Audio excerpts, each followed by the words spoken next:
Davanagere by election ಕೈನಲ್ಲಿ ಕ್ಷಣ ಕ್ಷಣಕ್ಕೂ ಟ್ವಿಸ್ಟ್ ಎದುರಾಗ್ತಾ ಇದೆ. ಕಾಂಗ್ರೆಸ್ನಲ್ಲಿ ಕುತೂಹಲ ಮೂಡಿಸಿದ ಜಮೀರ್ ನಡೆ ಈಗಾಗಲೇ ಜಮೀರ್ಗೆ ಸಿದ್ದರಾಮಯ್ಯ ಟಾಸ್ಕ್ ಅನ್ನ ಕೊಟ್ಟಿದ್ದಾರೆ. ದಾವಣಗೆರೆ ಬೈ ಎಲೆಕ್ಷನ್ ಕೈನಲ್ಲಿ ಕ್ಷಣ ಕ್ಷಣಕ್ಕೂ ಕೂಡ ಟ್ವಿಸ್ಟ್. ಕಾಂಗ್ರೆಸ್ನಲ್ಲಿ ಕುತೂಹಲ ಮೂಡಿಸಿದ ಜಮೀರ್ ನಡೆ. ಬಂಡಾಯ ಶಮನಕ್ಕೆ ಯಾವಾಗ ಹೋಗ್ತಾರೆ ಜಮೀರ್? ನಾಮಿನೇಷನ್ ವಾಪಸ್ ಪಡೆಯಲು ಹಿಂದೆ ಕೊನೆ ದಿನ.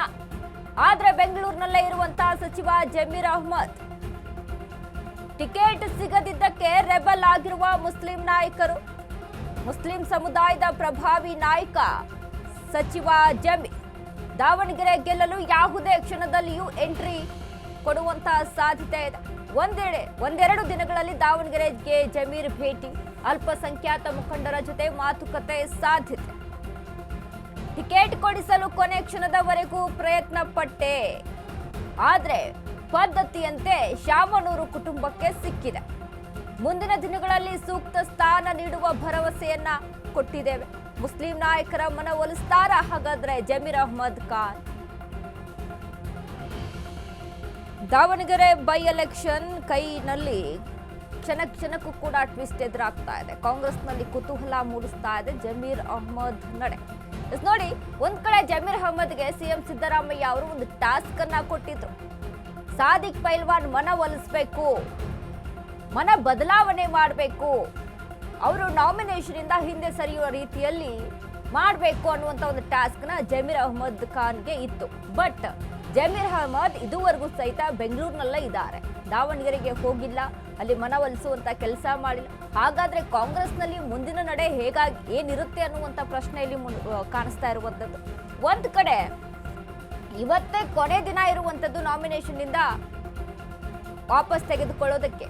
ಬಟ್ ಇವತ್ತೇನಾದ್ರೂ ದಿನ ಹೋಯ್ತು ಅಂತ ಅಂದ್ರೆ ಕಾಂಗ್ರೆಸ್ಗೆ ಸಿಕ್ಕಾಪಟ್ಟೆ ಡ್ಯಾಮೇಜ್ ಆಗುತ್ತೆ ಈ ಒಂದು ನಡೆಯಿಂದ.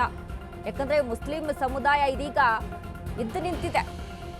ಮುಸ್ಲಿಂ ಸಮುದಾಯವು ಸಹಿತ ಪಾರ್ಟಿಸಿಪೇಟ್ ಮಾಡಿರುವಂಥದ್ದು.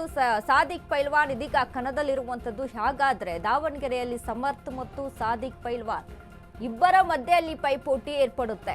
ಇದರ ಲಾಭ ಬಿಜೆಪಿಗೆ ಅಲ್ಲಿ ಸಿಗುತ್ತೆ ಅನ್ನುವಂಥದ್ದು ಇರುವಂತಹ ಲೆಕ್ಕಾಚಾರ. ಯಾರಿಗಾದ್ರೂ ಅದು ಅರ್ಥ ಆಗುತ್ತೆ. ಒಂದ್ ಕಡೆ ನೋಡಿ, ಒಂದು ಪಕ್ಷದಲ್ಲಿಯೇ ಬಂಡಾಯ ಇದೆ, ಅಲ್ಲಿ ಇಬ್ಬರು ಅಭ್ಯರ್ಥಿಗಳು ಇದ್ದಾರೆ ಅಂತ ಅಂದ್ರೆ ಇದರ ಲಾಭ ಸಿಗುವಂಥದ್ದೇ ಮೂರನೇವರು ಅಂತ ಅಂದ್ರೆ ಬಿಜೆಪಿ ಇದರ ಲಾಭವನ್ನ ಪಡೆದುಕೊಳ್ಳುತ್ತೆ. ಹಾಗಾದ್ರೆ ಜಮೀರ್ ಅಹ್ಮದ್ ಖಾನ್ ಯಾವಾಗ ಸಾದಿಕ್ ಪೈಲ್ವಾನ್ ಜೊತೆ ಮಾತಾಡ್ತಾರೆ, ಅವರ ಮನವೊಲಿಸುವಂತ ಕೆಲಸ ಯಾವಾಗ ಮಾಡ್ತಾರೆ? ಯಾಕಂದ್ರೆ ಇವತ್ತೇ ಕೊನೆ ದಿನ. ಸಾದಿಕ್ ಪೈಲ್ವಾನ್ ಅವ್ರು ಹೇಳಿದ್ರು, ಸಿಎಂ ಸಿದ್ದರಾಮಯ್ಯ ಅವರು ಕರೆ ಮಾಡಿದ್ರು ಸಹಿತ ನಾನು ಆ ಕರೆಯನ್ನ ರೆಸ್ಪಾನ್ಸ್ ಮಾಡಿಲ್ಲ, ಅದನ್ನ ಪಿಕ್ ಮಾಡಿಲ್ಲ, ಅವ್ರ ಜೊತೆ ಮಾತನಾಡಿಲ್ಲ. ಸಿಎಂ ಸಿದ್ದರಾಮಯ್ಯ ಅವರು ಸಹಿತ ನನಗೆ ಕರೆ ಮಾಡಿದ್ರು, ಅವರಿಗೆ ನಾನು ಯಾವುದೇ ರೀತಿಯಾದಂತ ಪ್ರತಿಕ್ರಿಯೆ ಕೊಟ್ಟಿಲ್ಲ ಅಂತ ಇದೇ ಸಾದಿಕ್ ಪೈಲ್ವಾನ್ ಅವ್ರು ಹೇಳಿದ್ರು.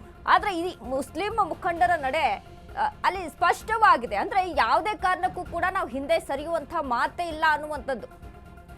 ಹಾಗಾಗಿ ಇದರ ಒಂದು ಲಾಭ ಬಿಜೆಪಿ ಪಡೆದುಕೊಳ್ಳುತ್ತಾ? ಹಾಗಾದ್ರೆ ದಾವಣಗೆರೆ ದಕ್ಷಿಣ ಕ್ಷೇತ್ರ ಈ ಬಾರಿ ಬಿಜೆಪಿ ತೆಕ್ಕೆಗೆ ಹೋಗುತ್ತಾ ಅನ್ನುವಂತ ಒಂದಿಷ್ಟು ಕುತೂಹಲಗಳು ಹೆಚ್ಚಾಗಿ ಕಾಣಿಸ್ತಾ ಇದೆ ಈ ಒಂದು ಬೈ ಎಲೆಕ್ಷನ್ಗಳಲ್ಲಿ. ಒಂದ್ ಕಡೆ ಬಾಗಲಕೋಟೆ ಆಗಿರ್ಬೋದು, ಮತ್ತೊಂದ್ ಕಡೆ ದಾವಣಗೆರೆ ಕ್ಷೇತ್ರ ಆಗಿರ್ಬೋದು. ಎರಡೂ ಕ್ಷೇತ್ರದಲ್ಲೂ ಸಹಿತ ಸಿಕ್ಕಾಪಟ್ಟೆ ಕ್ಯೂರಿಯಾಸಿಟಿಯನ್ನ ಹುಟ್ಟಿ ಆಗ್ತಾ ಇದಾವೆ ಈ ಒಂದು ಎರಡು ಕ್ಷೇತ್ರಗಳು. ಯಾಕಂದ್ರೆ ನೋಡಿ, ಒಂದ್ ಕಡೆ ಕಾಂಗ್ರೆಸ್ನ ಭದ್ರಕೋಟೆ ದಾವಣಗೆರೆ ದಕ್ಷಿಣ ಕ್ಷೇತ್ರ. ಕಾಂಗ್ರೆಸ್ನ ಅಂತ ಹೇಳೋದಕ್ಕಿಂತ ಶಾಮನೂರು ಶಿವಶಂಕರಪ್ಪ ಅವರ ವ್ಯಕ್ತಿಗತ ಇಲ್ಲಿ ಸಾಕಷ್ಟು ವರ್ಕೌಟ್ ಆಗಿತ್ತು ದಾವಣಗೆರೆ ದಕ್ಷಿಣ ಕ್ಷೇತ್ರದಲ್ಲಿ.